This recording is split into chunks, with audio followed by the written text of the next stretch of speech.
am ci mbir. division de. parce que dafa nee na moom dafa waxoon dafa gis PV wu Thioro Mandela. dafa gis. PV wu Thioro Mandela dañ ko buñ ko téye woon. non dama ne ba muy wax man maa ngi toog ci plateau. tuddul turam benn yoon. maintenant nag ku tudd turam ci mbir yi yow la.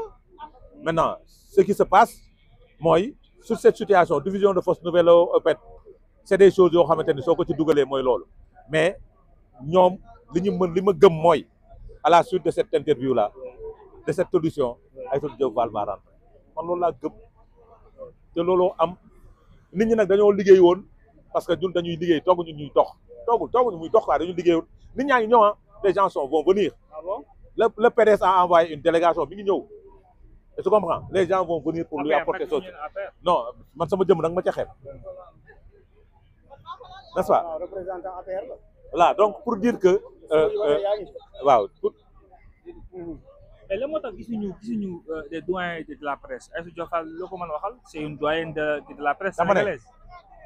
Gisuñu les doyens de la presse, mais on a vu les jeunes de la presse qui sont venus faire leur boulot. Comme tous les jours.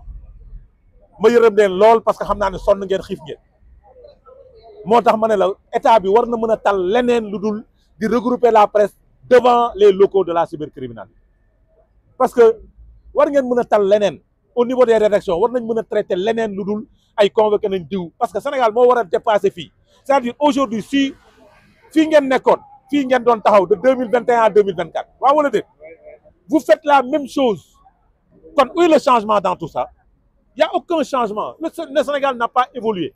Si nous avons journalistes qui font la même chose que les gens font parce qu'on a convoqué tel, on a convoqué un tel, ou bien on a convoqué un tel, jusqu'en 2025, mi-2025, vous faites la même chose. Ça veut dire que sur le plan judiciaire, les choses n'ont pas avancé. Il y a une évolution.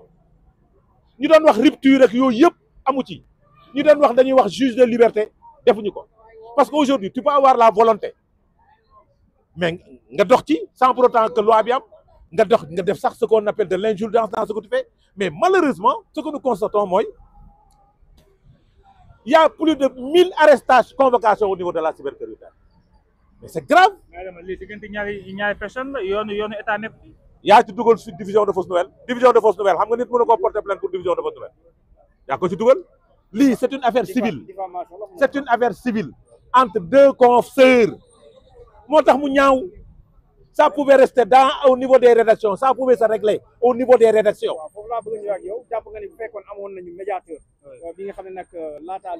Quand moi le gën a yey ci médiateur en tant que jeune journaliste, quand moi gën a yey ñeneen ñi ci médiateur en tant que jeune journaliste, amul.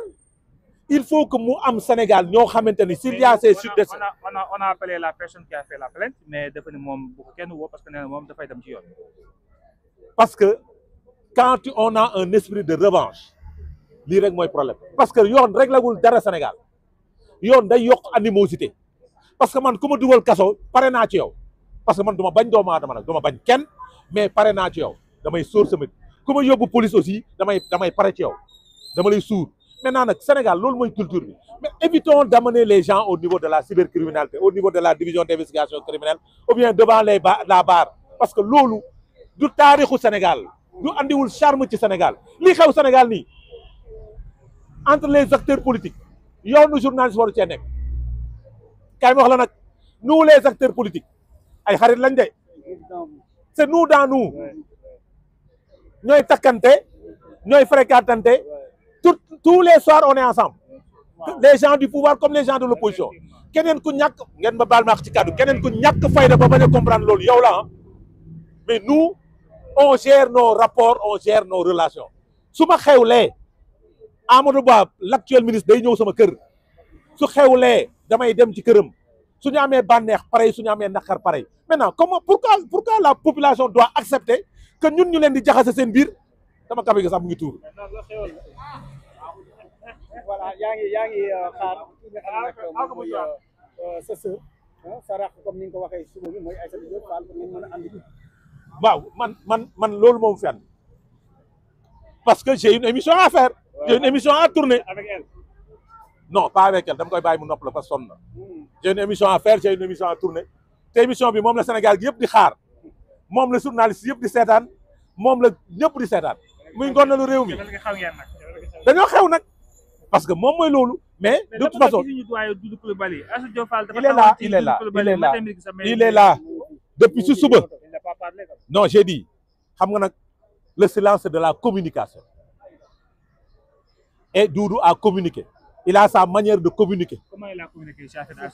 Le silence parce que le silence aussi c'est de la communication c'est du mépris parce que Doudou est un doyen dans la presse quand il voit une collègue une consoeur porter plainte à une autre consoeur il est sidéré parce que neexu ko bëggul loolu parce que jàngal loolu ay élèves am Doudou a des élèves qu'il a formé ici donc jàngalu leen loolu mais malheureusement Sénégal dafa yàqu quoi dafa yàqu jikko yi dafa yàqu gars yi ci adversité lañ nekkatuñu ci adversité de non lañ ne mbirum ennemi lañ ne te warul doon maintenant nag nous sommes en train d'attendre et nous continuerons à attendre et je pense que waaw d'ici 21 heures. mais d'ici jëkkëru Thioro Mangala mooy Maxu Mangala dafa bindoon benn post ci page Facebook am di alerter madame Aïssatou Diop Fall bi nga xamante ne ci la coow la jógoon mais jusque moom dañ gis Aïssatou Diop Fall dafa woon recul est-ce que loolu tey taxul tey ba tey jii dama lay wax leen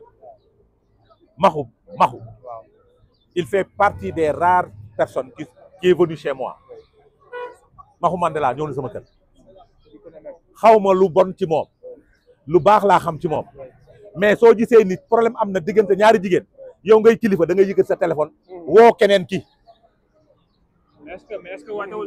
déglul baax li ma wax dama ne man sama soxna su amoon problème ak keneen soxna damay yëkkat sama téléphone woo beneen soxna bi wax ak kooku wax ak sama soxna ci fulla jël sama soxna bi nga xam ne moo féete rak ma ànd ak moom ñu régler loolu parce que loolu mooy yëkkati Maxu Mandela mais li tax defu ko xaw ma je comprends les positions parce que ku ci ne rek ak li ngay déggee wax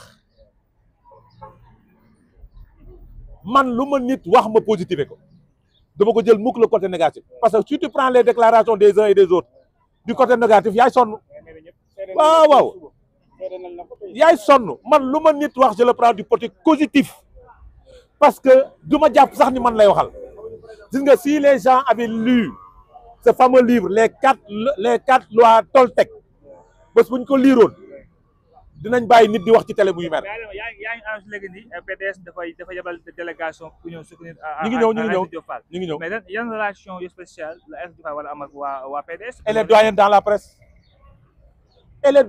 presse c'est pas des questions de relation parce que nag il fut des moments ku ne bëgg nga toog ak Aïssatou Diop Fall ci sa plateau waaw la déet relation yooyu la ñu am présentement ku ne bëgg nga toog ak Pape Ngagne ci plateau Faram Facce foofu la Sénégal toll donc fu relation yooyu la ñu am gis nga nit da ngay sauvegarder la relation humaine yéen ñaar ñii relation yi maa nga mag yéen doomu aadama du ko yàq parce que moom laa gëm au-delà de politique ak travail ak nangam sangam dañ koy sauvegarder moo solo parce que ce que nous faisons là politique bi day jeexan Wade moo fi nekkoon de Macky Sall jóge fi Macky Sall ñëw ñii dañuy dema ñu ne 2050 même su nekkee 1000 ans j'ai dit dañuy dem ba pare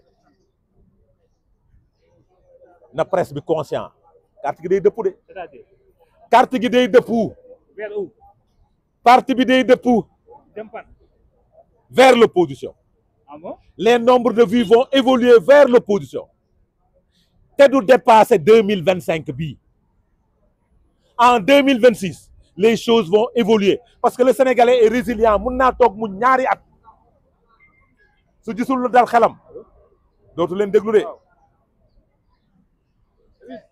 te lii may wax nii yàgg naa la ko wax yow yàgg naa ko wax les jeunes qui sont dans les médias soyez à équidistance des acteurs politiques. yow da ngaa far. yow sa télé bii dafa far moo wax ko bokk te dee. j'ai dit télé bii dafa far dama koy joxoñ bii dafa far. du dëgg ana beneen arrête 313 313 dafa far dañoo far waaye ligne éditoriale bi mooy far maintenant su nekkee da nga am ligne éditoriale à équidistance des choses su boobaa doo sonn mais su nekkee da ngaa féete benn boor rek suba da ngay sonn et baaxul parce que nag les médias sociaux téléspectateurs yi ñooy tax ñu leen di mooy tax ngeen di fayeeku de téléspectateurs yi puisque nag su nekkee de téléspectateurs yi dañoo basculer vers l'opposition yéen tamit ngeen di da ngeen di basculer seen crédibilité fu mu jëm. am na fa ay kàngam. yaa ma ko wax man xaw ma ko. am na média bés bu génn yow yaa ma ko wax xaw ma ko. doo leen seetaan. man ñii laay seetaan ñii télé boobu xaw ma ko. xaw ma fréquence bi xaw ma tur bi xaw ma leen xaw ma leen. waaye ku leen xamul nu mu leen gisee c'est bon.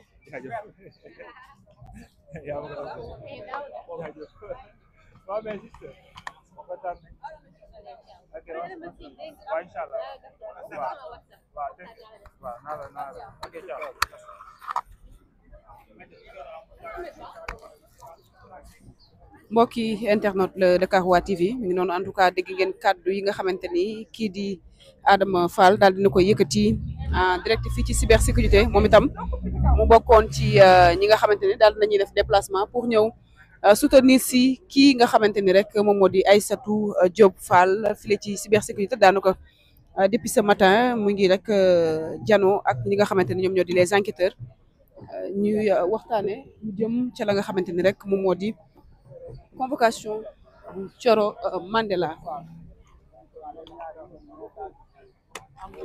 kii Awa bàyyi waa la ma xel foofu damay ñëwaat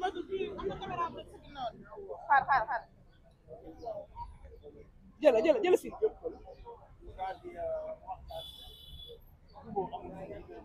dégg nga la bàyyi xel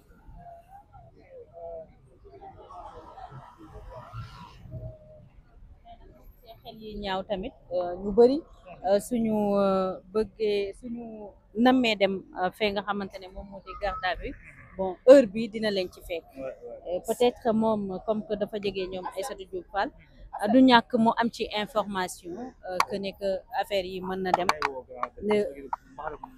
affaire yi mën na dem ba ay 2h ay 22h wala sax au-delà de 22h. mais Adama Fall dafa ko laaj ci Doudou Coulibaly pourquoi il a préféré garder le silence yow ba ñu convoqué Doudou Coulibaly man yow ñu ngi fi woon je crois que ay 23h ñu ngi fi ñu gisoon taxawaayu Aïssatou Diop Fall ci wetu Doudou Coulibaly même bi ñu koy yóbbee sax fële nga xamante ne moom mooy ca garde à vue Doudou Coulibaly astafurlah Aïssatou Diop Fall il était là même ba ñu koy yóbbu tribunal di ko àtte Aïssatou Diop Fall elle était là mais dafa ni li tax moom daal di bañ a wax c'est parce que le silence sax wax la dafa ja Doudou Coulibaly daal dafa jàpp ne daal noppi gi mu noppi sax maanaam silence la loolu moo tax tey jii mu préféré garder le silence.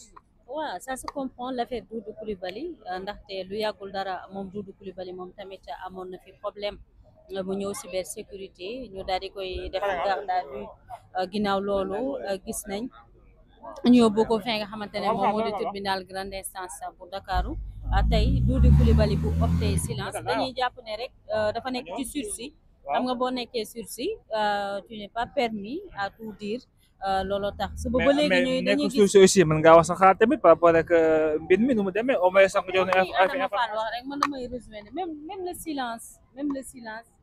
le silence n'est pas silence. waaw il est toujours bruyant de parler. bien sûr loolu la ñuy wax loolu tubaab bi wax même boo noppee noppi woo parce que silence sax wax la boo gisee mu ñëw ba fii pendant toute la journée parce que damay gis jabaram di jaabante te boo xoolee seen photo mi ngi fii à tout près moom Doudou Coulibaly à l'intérieur pourquoi mu choisir le silence moom moo ko xam peut-être buñ ko dékkaloon suñuy micro dina wax exactement li tax ma opté noppi waaw dina dem ba benn instant Daouda noppi tamit solution la en tout cas Doudou Coulibaly actuellement moom il a préféré garder le silence ñu xamal ni moom actuellement moom moo yor téléphone Aïssatou Diop Fall parce que loolu yor naa ko ci information ni kat Doudou Coulibaly actuellement moom moo téye téléphone Aïssatou Diop Fall mais mbir mi mi ngi xaw a daal xaw a